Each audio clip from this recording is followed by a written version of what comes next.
بیا هم ښه رالاست. ښاغلی وردګ، یو څه چې تاسو ورته یادونه وکړه، دغه څه چې مثلا په هیواد کې روان دي ټول نړیوال پرې پوه شول، ټول د سیمې هیوادونه تاسو وویلې چې پرده یې ورڅخه پورته کړه. پخواني رئیس جمهور ته مې اشاره وکړه ښاغلي احمد کرزي ته چې په لومړیو کې د دوی هغه ګټې چې خوندي وې غږ یې نه پورته کوه. کله چې پیدا دوره یې پوره کیږي بیا په قانون کې ورته د ریاست جمهوري ځای نسته. پس د هغوی پوه شو چې واقعیتونو ته یې مخه کړه او د سیمې هیوادونو ته هم تاسو داسې اشاره وکړه چې د دوی ګټې اوس د خوندیتوب څخه وځي، نو دوی غواړي چې پرده ورڅخه پورته کړي. واقعا دغه اوس چې افغان حکومت د چا په لاس کې ده، موږ وینو د ولسوالیو سقوط، د ولایاتو حتی د ولایاتو سقوط تر ډېرو کې بیا خپله وزارت دفاع هغه ولسوالي چې سقوط یې مني نه، په سلهاو زخمیان د ورځې یا په سلهاو کسان چې په اردو کې وژل کېږي، په پولیسو کې وژل کېږي، عام خلک وي او طالبانو کې هم وژل کېږي. ټول افغانان دي، سیمه ورځ تر بلې نامنه کېږي او ښودل شوي دي چې پلان هم د امریکا دی. یو څه چې تاسو وویلې چې نه په دوی سیاستمدارانو کې ظرفیت شته او نه د دوی شهامت لري او نه وفادار دي ملت ته. واقعا خپله اوس ملت باید څه وکړي د دوی په مقابل کې؟ د ورځ تر بلې اقتصاد زموږ او تاسو صفرېږي، خلک په میلیونونو بیکاره لرو، په میلیونونو روږدي کسان لرو، هغه هم د بیکارۍ څخه. اوس موږ او تاسې هغه چمنونه او هغه ځایونه چې تفریح باید پکې وکړي، ماشومان پکې وګرځي او خلک باید پکې لږ سیاحت وکړي. هغه ځای کې موږ ګورو چې خلک پراته دي او پوډر په ازاده توګه خرڅېږي. داسې یو هیواد کې چې هرج مرج وي او سیاستمداران هم په نړیوالو معادلاتو کې لومړی خبره کوي، دلته خپله ملت باید کوم ګامونه اوس پورته کړي؟ د تا د سوال په ځواب داسې درته وایم که چیرې زموږ په سیاستمدارانو کې د پردیو د لاسپوڅیو شک شتون نه درلودی، افغانستان په د 18 کالو کې باید نن یوه مرمۍ فیر هم باید شتون نه درلودی. 150,000 بهرني دوستان دلته په هغه مجهز تخنیک سلا باندې دوی مجهز وو چې نن تر هغه پورته بله سلا نشته او تر ډېره خپلې وسلې هم دلته ازمويي، لکه د بمونو مور یادولی سو. باید نن په یوه د افغانستان په یوه سیمه کې حتی په یوه ډېره وړه نقطه کې باید ټک ټوک شتون نه درلودی. امنیت وای، آرامښت وای، فابریکې باید وای، کار باید شتون درلودی، خلکو باید وده کړې وای، اقتصاد یې وده کړی وای، پراختیا منځته راغلی وای، واقعا دیموکراسي چې کوم څه چې د ولسواکي دی یا د خلکو حاکمیت وای هغه باید شتون یې درلودی. دا ولې نه لري؟ د یوې نقطې نه جګړه آغاز کېږي نن په ټول افغانستان. خو دا د دې ښکارندوی دي چې صادقه نه دي، صادقه نه دي او وړتیا یې هم نه لري. ځکه چې کله چې انګلیسانو هندوستان ونیو خپل ملکې ته یې خط ولېږی چې هندوستان ډېر لوی ملک دی، په دې موږ ټول انګریزان نشي کولی چې خپل حاکمیت پیدا کړو، څه وکړو؟ ملکه یې ډېره لویه شیطانه ورته نشتی که وایي داسې کسان پیدا کړو چې نه ډېر هوښیار وي او نه ډېر بېعقل وي چې یعنې لیونتوب ته برابر وي. داسې څوک پیدا کړه چې دغه تا حاکمیت په هغه باندې وچلېږي، خو احمق وي، یعنې داسې احمق وي چې نه هوښیارتوب ته نږدې وي او نه لیونتوب ته. همدا حالات دلته هم روان دي ښاغلی وردګ. دقیقاً ځکه چې که د تا په کور کې یو څوک اهداف لري، د تا د کور په آرامښت کې، د تا د کور په اتحاد کې، د تا د کور په یووالي کې هغه خپل اهداف نشي ترسره کولی، خو مجبور مکلف دی چې تا په کور کې د نفاق دانه به اچوي د چا په واسطه، یا به د تا یا د ورور یا د خور یا د بل په چا په واسطه باندې، تر څو چې په کور کې حرج مرج وي او دوی وکولی چې خپل اهداف لاسته راوړي. افغانستان عین مسله ده، نه روسان ورته صادق دي، نه امریکایان ورته صادق دي، او نه څوک چې په راس کې دي، نه انګلیسان ورته صادق دي، نه دغه څوک چې موږ ورته وایي هر څوک خپل منافع پسې دي. که موږ دومره احمق کاودان یو مغزون هم کار نه کوي لکه یو چا ته د لیلي و مجنون قصه کوله سهار یې پوښتنه کړې وه چې قصه د خوند یې درکوي وایي لیلي نر و که ښځه و موږ نه هغه قانع شوي اوباما هم دا چیغه ویلې ترامپ هم دا چیغه وایي چې د موږ چیرې چې منافع موږ هلته شتون لرو چې منافع هم په خطر کې ټکر کې هغه ځای موږ پرېږدو نه یا یې ترپوو چې زور هم ورسېږي که ونه رسېږي ځان به ځنې ګوښه کوو یو بل څه چې ښاغلی وردګ لږ مخکې مې پوښتنه وکړه بیا به تکرار کړم دغه د سیمې د هیوادونو لکه د افغانستان د ګاونډي هیوادونو چین یادولی سو روسیه یادولی سو دغه ځای کې د دوی سره د امریکا ټکر او دلته بیا هغه امنیتي تړون چې موږ لرو هغه وخت کې هغوی هم غبرګون وښوده او دلته بیا دغه زموږ سیاسیونو په ډېر روڼ تندیو امضا که او ویې نه لوسته او هغه یې اوس ورڅخه یادونه هم نشي کولی چې ستا په دې تړون کې دا ژمنې دي حتی زموږ په ډېرو ولایتونو باندې راکټي بریدونه کیږي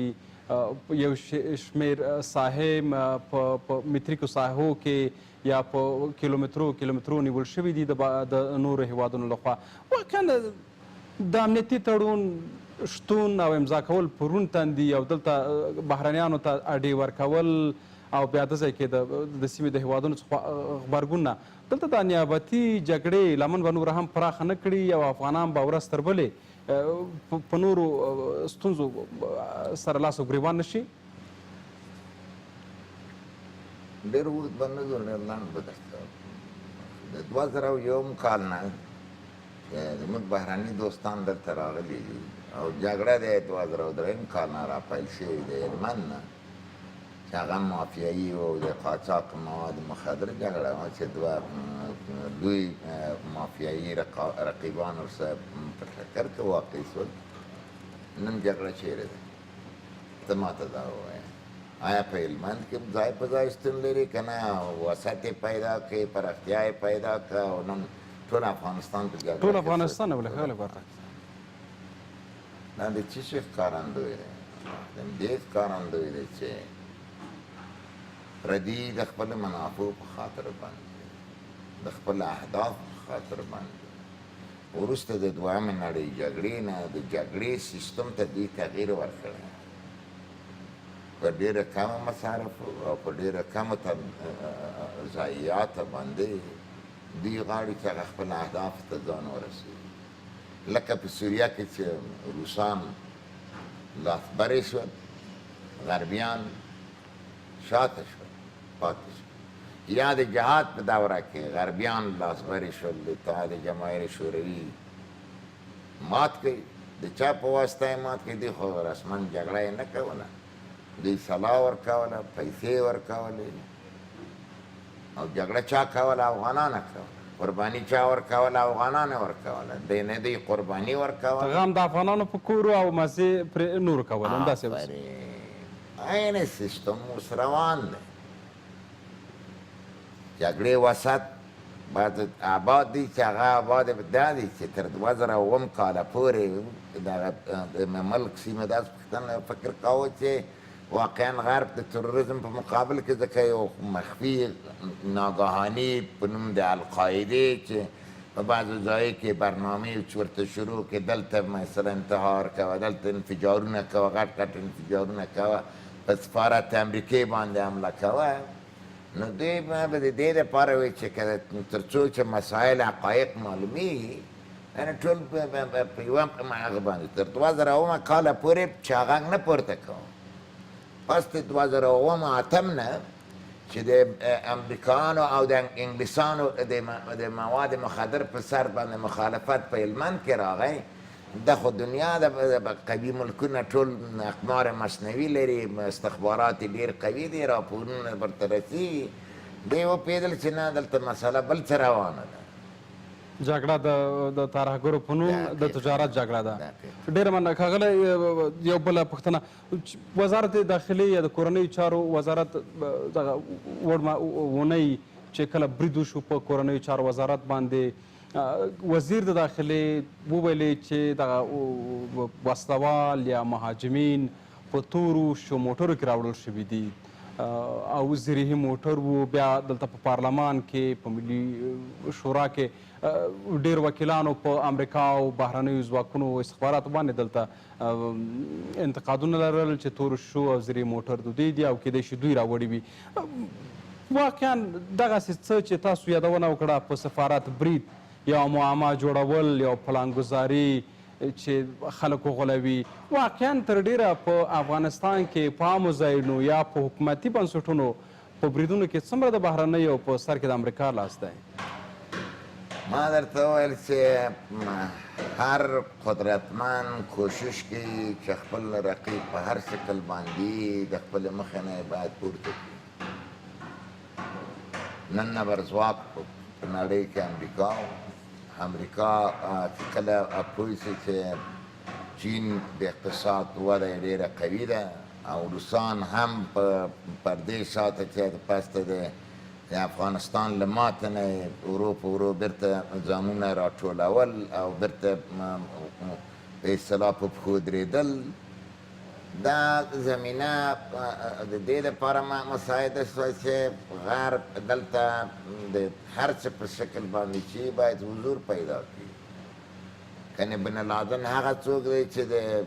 بوش سره یې کمپنۍ درلوده د ساختمانۍ او د تیلو شریک یو هغه څه شریکان وو، څنګه یو دم چې د شراکت د ملګرتوب نه راوړي په دښمنۍ باندې. هغه هم یعنې یو تکتیکي شکل دواړه په پردې تر شا دوستان او خلکو ته یا نړیوالو ته ښودل د خپلو ګټو دا به لپاره. پاکستان وروسته بیا هم ثابت دی چې پاکستانیان خو ما درته ویل چې د انګریزانو بچیان دي نه خدا هغه هم تر دې کم نه دي. یو څه چې ښاغلی جنرال ویل کېږي چې په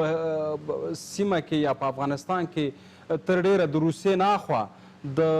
انګلستان او د امریکا جګړې دي. تاسو هم د هلمند جګړې ته اشاره وکړه. واقعا دا څه شتون لري؟ دقیقا دغه کوم ملکونه چې دلته یې رادانګلي او هره ورځ عسکر اضافه کوي دا د خدای د رضا دپاره یې نه کوي، نه یې د افغانانو باندې زړه سوځي چې افغان 15 کلنه نجلکۍ بیرون ته راوځي او ناستې ګدایۍ ته دود کړې د یوه مړۍ ډوډۍ دپاره ګدایي کوي. دې دپاره نه دي راغلي. یعنې دا څه شتون لري؟ ډېره مننه. دلته هغه څه شتون لري چې زه او ته ګدایګر یو او نور یې خانان کړي دي او نور یې میلیونران. ډېره مننه. بیرته راګرځو ښاغلی وردګ. تر لیدونکو لنډه دمه اخلو، پس له بیا هم خپرونه دوام لري. ملتیا مو وکړئ.